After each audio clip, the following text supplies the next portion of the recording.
Na trajetória do pensamento filosófico, foram ocorrendo mudanças de perspectivas e ideias em função das necessidades de cada momento histórico, levando em consideração os aspectos socioeconômicos e as necessidades educacionais de cada época.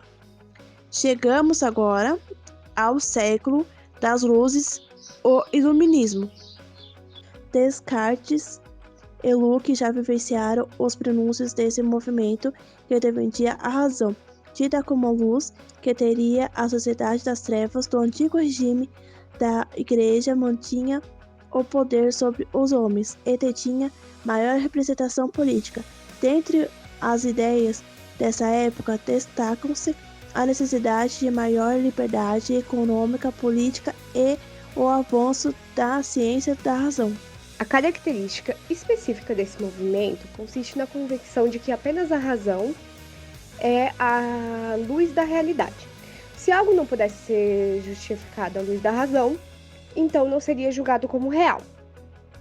Essa seria, portanto, responsável de eliminar os entraves impostos pela teologia e aquele capaz de emancipar o homem para que ele pudesse alcançar a liberdade, dignidade e felicidade. Jean-Jacques Rousseau foi considerado o maior pensador do século XVIII e o primeiro grande pensador da pedagogia moderna. Dentre suas obras destaca-se o Contrato Social e Emílio. Para Rousseau, o processo educativo é a única forma do ser humano voltar ao seu natural. Portanto, salienta-se uma necessidade de reforma desse processo para que a humanidade também possa ser reformada.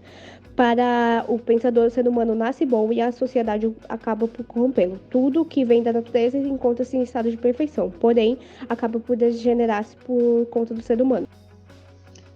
Pode-se dizer que a França e a Inglaterra tiveram um destaque no pensamento filosófico em meio às revoluções burguesas ocorridas, porém a Alemanha não vivenciou esse avanço filosófico das ideias iluministas, nem nenhum as mudanças políticas modernas e burguesas, mas foi exatamente ali que surgiu o filósofo iluminista Immanuel Kant.